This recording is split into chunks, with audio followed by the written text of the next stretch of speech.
Ang pasaherong kaluluwa sa lindol ng Davao. Sa gitna ng katahimikan ng gabi sa Davao City, may isang tricycle driver na si Mang Ben, kilala sa kanilang barangay bilang masipag, tahimik, at palaging handang maghatid kahit 10 oras ng gabi. Madalas siyang mamasada sa May Matina Crossing, kung saan maraming manggagawa, estudyante, at minsan, mga taong tila nagmamadali kahit hating gabi na. Isang gabi ng Oktubre, ilang araw matapos maramdaman ang sunod-sunod na malalakas na lindol sa Davao, nagpasya si Mang Ben na bumiyahe pa rin kahit halos wala ng pasahero. Mahina ang kita, pero kailangan niyang may maiuwi sa pamilya. Habang binabaybay niya ang madilim na kalsada sa diversion road, napansin niyang may isang batang babae sa gilid ng daan. Nakaputing bestida, may backpack, at tila nag-aabang ng masasakyan. Lumapit siya. Mas mahigit, "Iha, saan ka pupunta?" "Gabi na sa May Mintal po. Manong, pwede po bang makisakay?" Tahimik ang bata, pero magalang.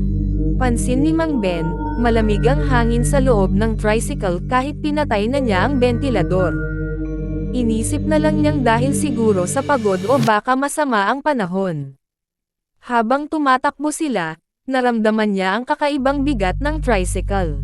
Parang may dagdag na pasahero, pero nang sumilip siya sa salamin, tanging ang batang babae lang ang nandoon. Mas mahigit, "Iha, anong pangalan mo?" tanong ni Mang Ben. "Lara po," mahina pero malinaw ang sagot ng bata. "Saan banda sa Mintal kita ihahatid?" "Sa bahay po namin, yung may malaking puno ng mangga sa tapat." Nang makarating sila sa tinutukoy ng bata, bumaba ito. Inabot niya ang pamasahe, isang luma, kupas, at basang limang-pusong papel.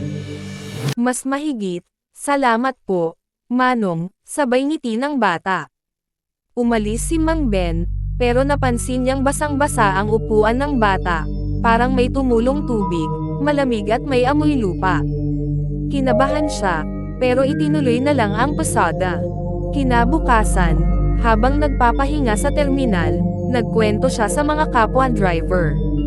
"Mas mahigit, pare, may inihatid akong batang babae kagabi sa May Mintal. Ang bait, pero kakaiba, parang malamig ang paligid niya." Napatahimik ang mga kasamahan niya. Isa sa kanila, si Dodong, biglang nagsalita. "Mas mahigit, Ben, baka yung batang tinutukoy mo, yun yung batang namatay nung lindol 3 araw na nakalipas. Nahulog daw yung bahay nila sa May Mintal, may puno ng mangga sa harap. Ang pangalan, Lara." Nanlamig si Mang Ben. Hindi siya nakapagsalita. Dali-dali siyang bumalik sa lugar na iyon para magdasal. Pagdating niya, nakita niya ang nasirang bahay, at sa tapat nito, ang puno ng mangga. Sa ilalim nito, may mga kandilang nakasindi at litrato ng batang babae, si Lara nga. Mula noon, tuwing gabi pagkatapos ng lindol, may mga driver na rin daw nakakita kay Lara. Palaging nag-aabang, palaging nagpapahatid pa uwi. Pero pagdating sa Mintal, biglang nawawala bago pa man huminto ang tricycle. Sabi ng matatanda, hindi matahimik ang kaluluwa ni Lara dahil nang lumindol, naghihintay siya ng sundo ng kanyang ama na isang tricycle driver din, ngunit hindi na ito nakarating. Kaya ngayon, tuwing lumilindol muli sa Davao, sinasabing may batang babae na lumalabas sa kalsada, humihingi ng sakay pauwi, dala-dala ang lamig ng lupa, at ang kaluluwang naghahanap pa rin ng pag-uwi na hindi natapos. At si Mang Ben, hindi na siya bumiyahe tuwing gabi. Pero minsan, kapag dumadaan siya sa lugar ng Mintal, naririnig pa rin niya ang mahinang tinig na bumubulong sa hangin. "Mas mahigit, Manong, pauwi po ako." At kahit wala siyang nakikita, nararamdaman niya ang bigat ng isang pasaherong matagal nang dapat nakapahinga. Part 2. Ang pagbabalik ni Lara sa lindol ng Davao. Lumipas ang ilang buwan mula nang makilala ni Mang Ben ang kakaibang pasaherong si Lara. Akala niya, tapos na ang lahat. Pero sa Davao, kung saan madalas pa ring maramdaman ang mga mahihinang lindol, Tila may bumabalik na alaala tuwing nanginginig ang lupa. Isang gabi ng Disyembre, habang nag-aayos ng tricycle si Mang Ben sa garahe, biglang yumanig ang lupa. Tumagal iyon ng ilang segundo, sapat para mapasigaw ang mga kapitbahay. Mabilis niyang itinabi ang tricycle at nagsimula na sanang pumasok ng bahay nang may narinig siyang mahinang tinig mula sa labas. Mas mahigit, "Manong, pauwi po ako." Nanindig ang balahibo ni Mang Ben. Hindi maaaring magkamali. Boses iyon ni Lara.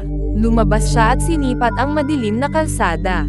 Wala siyang nakita, ngunit may malamig na hangin na dumaan, at sa rearview mirror ng tricycle, saglit niyang nasalayan ang larawan ng batang babae sa puting bestida, nakaupo sa likod, nakangiti. Hindi totoo to, bulong niya, sabay pikit ng mata. Pagdilat niya, wala na.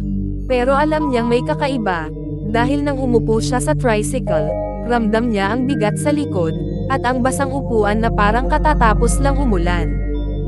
Kinabukasan, pumunta siya sa sementeryo sa Mintal, kung saan inilibing si Lara.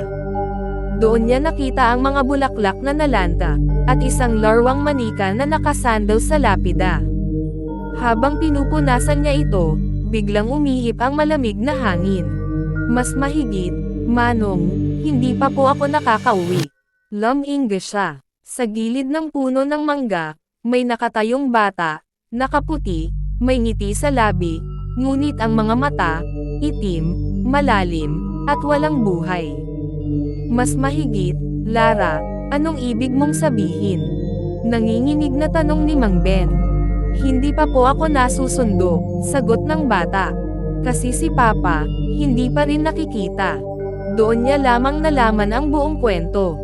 Ayon sa mga kapitbahay ni Lara, noong araw ng lindol, kasama raw ng bata ang ama nito, isang tricycle driver din. Pareho silang natabunan ng gumuhong pader. Nahanap ang bangkay ni Lara matapos ang 3 araw, pero hindi na nahanap ang ama. Simula noon, tuwing may lindol, lumalabas si Lara, akala ng lahat, kaluluwa lang na naliligaw. Pero ang totoo, naghihintay pa rin siya sa ama niya na sunduin siya. Bumuhos ang ulan.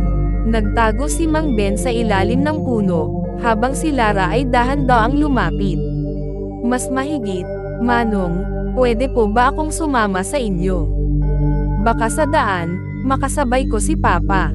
Hindi alam ni Mang Ben kung anong mas matindi, ang takot o ang awa. Pinilit niyang magdasal, pero nang itaas niya ang kanyang ulo, nasa likod na niya si Lara, nakasakay na sa tricycle, hawak ang manibela, at tumutulo ang tubig mula sa bestida nito.